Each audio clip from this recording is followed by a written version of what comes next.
I made a lot of mistakes when I was starting my photography business. So many, in fact, that this video could probably be multiple hours long, but I don't have time for that, and you don't have time for that. So today we're going to cover 3 mistakes I made when I started my photography business so that you can learn from me and you will not make the same mistakes that I made. I've had my boudoir studio for 8 years, and way back at year 1, 2, and even 3, these are some things that I wish I could go back, grab younger Alicia's head and say, change your ways. The first being my cost of doing business analysis. I just straight up didn't do one. The thing that I see a lot of photographers ask when they first start is, what should I be charging? I don't know what to charge. What should my images cost? What should my session cost?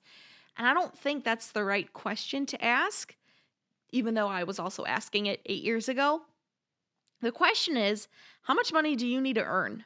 What do you want to make? What do you want to pay yourself? That is what is going to determine what your rates are. So if you want to make, $100,000 and you can take on 8 clients a month, we can start to kind of do some math and figure out what to charge. When I first started, I changed my prices a lot. And the issue is then there's not a lot of consistency for return clients. Every time they reach out to you, you've changed your prices again. And I felt really bad about that, but I just didn't know what I was doing. And I wish I would have said, this is what I need to make, and therefore my prices will be based on that. So I should have done that, and I should have thought about what I want to make in 5 years. Not necessarily what do I need to make right now, but 5 years from now, where do I want my studio to be and how much do I want to be paying myself? Because the whole point is to build towards something bigger. So if I could go back in time, I would have said, okay, we need to make this amount of money. This is what all of my monthly business expenses are, and this is what my cost of goods sold is, and then done the math to figure out what I needed to make on average per client. And let's maybe run through a quick example. So let's say let's say in 5 years, you're like, I want to make $100,000 a year. Because don't forget, we have to pay taxes on that. And when you're running your own business, you got to pay for your own health insurance, and you're going to have, rent or a mortgage and groceries. Like, all of your bills have to come out of that. You have to be able to live off of your income, right? So, okay, I want to make $100,000. I want to work 50 weeks out of the year, which makes sense. That's 2 weeks off. And I'm only capable of taking on 8 clients a month. Plus, I know I'm going to be spending about $2,000 a month just in running my business. Maybe that's what your studio rent is, your website costs, any ads or marketing that you may be doing, etc., etc. You have to keep all of this in mind. Okay, so let's say you want to make $100,000, but you only want to work 50 weeks out of the year. Makes sense. That's a 2-week vacation. Sounds pretty good. We know that to make $100,000 in 50 weeks, that's going to be $2,000 a week or $8,000 a month. That is net profit. Okay, we got to keep that in mind too. That's not gross. We need to net that. And if you have $2,000 in expenses, then we have to gross $10,000 a month. And if you're capable of taking on 8 clients, that's what my limit is. I can do 2 a week. Then that comes out to $1,250 in profit that you need to make on average per client. We also have to figure out our cost of goods sold though, right? So let's say you do the math and you figure out that a 20 image album is going to cost you $400 to make. You also maybe are going to pay a hair and makeup artist, let's say $100, and you give your clients a $25 gift at the end of their session, maybe a little self-care package or something. I take my clients out for lunch. All of that is going to cost you $525. So that's the cost of just the goods being sold. So you got to do some math and some figuring of, on average, what do I need to make per client in order to have the salary that I want 5 years from now, so that we are not constantly changing what products we're offering. There's so much experimenting if you just start building your photography business and saying, I don't know what to charge. How about this? Will people pay that? Will they do this?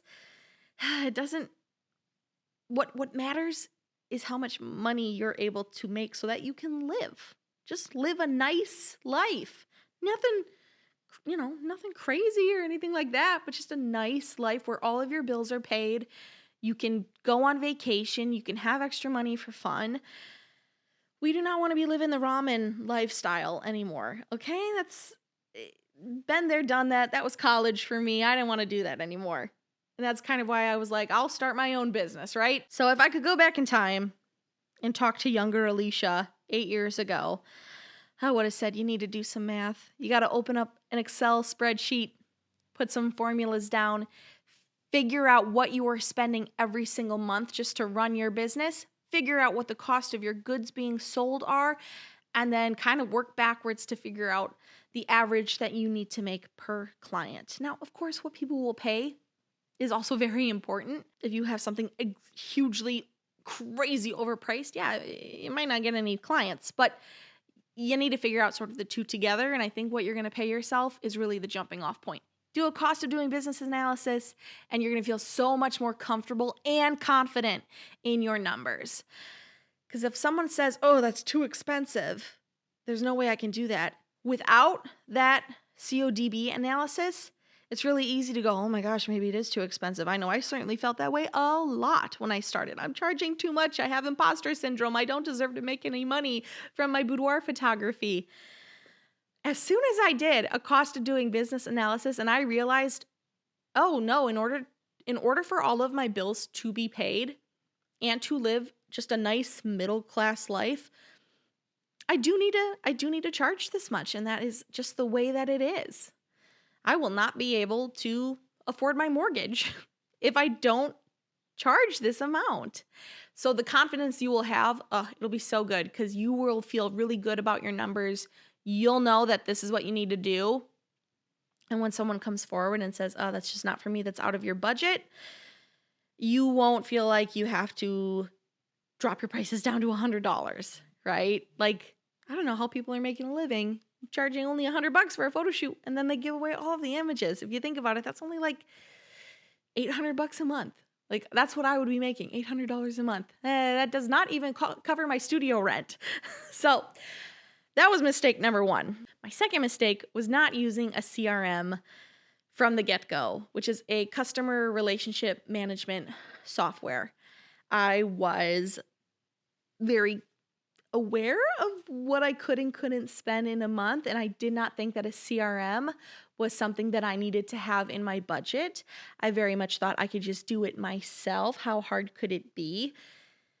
Well, once you start having more than a couple of clients a month, it does get tricky to manage where every single person is in the workflow.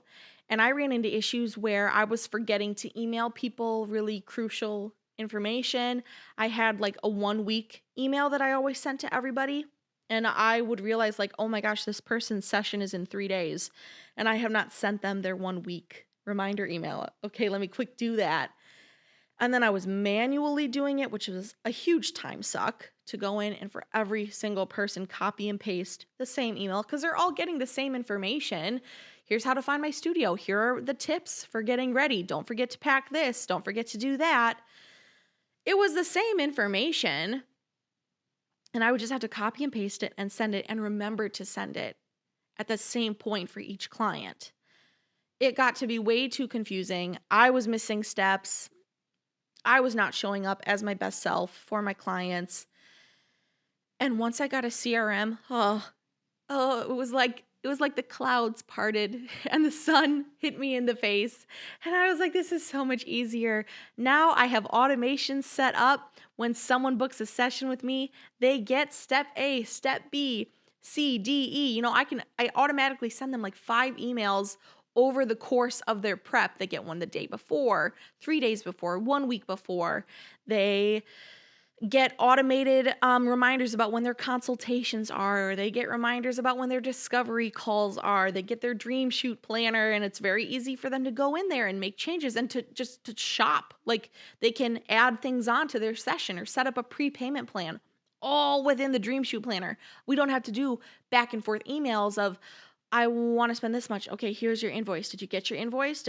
It's all done in the CRM, which makes my client's life a lot easier, and it makes my life a lot easier.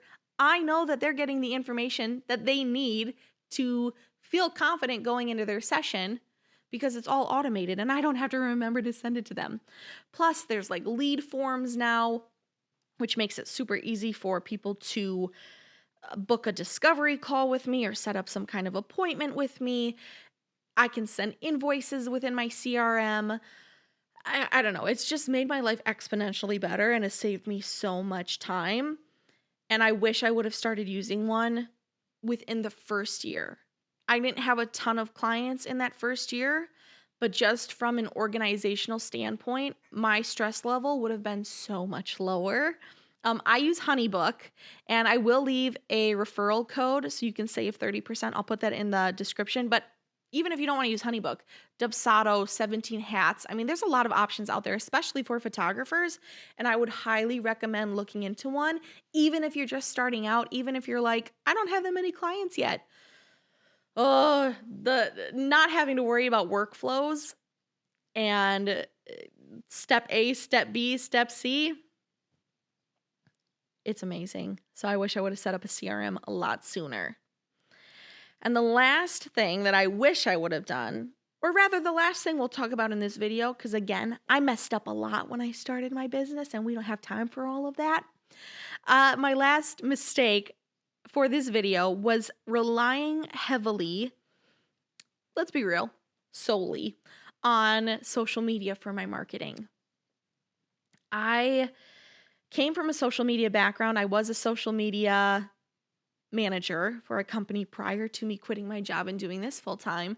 So I kind of leaned into what I knew. And I don't think there was anything wrong with that. I mean, social media is still a big part of how most small businesses run their small business. But it was really all I was doing. And what I should have been doing instead was getting into my community and going to networking events, signing up for bridal fairs, being a part of any kind of downtown festivals. I do a lot better when I can meet people face to face. And the genre that I'm in is a very, very intimate and vulnerable one. But really, whether you're photographing weddings or family photos or newborns, photography in general is a very, very personal thing. People book their photographers because they like the photographer. And what better way to meet people than, of course, by going out into the world? I should have been attending bridal fairs and meeting brides, in their space where they're comfortable and where they're learning, and they can meet me and see me face to face and look at all of my artwork and check out what I do and ask me questions right away. Networking events are amazing because, A, not only are you building connections with people who you might need some help from in the future, or maybe that you could offer help to, but you're also establishing relationships with people who may turn into a client as well. I've gone to a lot of networking events, not necessarily trying to rustle up customers, but in the end, a couple months later, a couple years later, people will reach out and say, oh, we met at this networking event, or we've been seeing each other a lot at X, Y, and Z, and I wanted to book a session with you. That's a pretty sweet bonus perk, in addition to just building connections and establishing a community of small business owners that you can go to when you need help. I would go back 8 years ago and tell Alicia, I know it's intimidating and I know it's scary and you don't really like crowds and you're very much an introvert, but you need to get out there and you need to meet people face to face and tell them about what you do and see if they have a problem that you can help solve. Again, in my case, that's working on body image issues.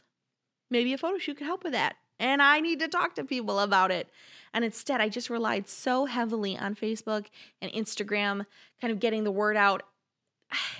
Not great. I mean, the algorithm is always changing. It's very hard to keep up with.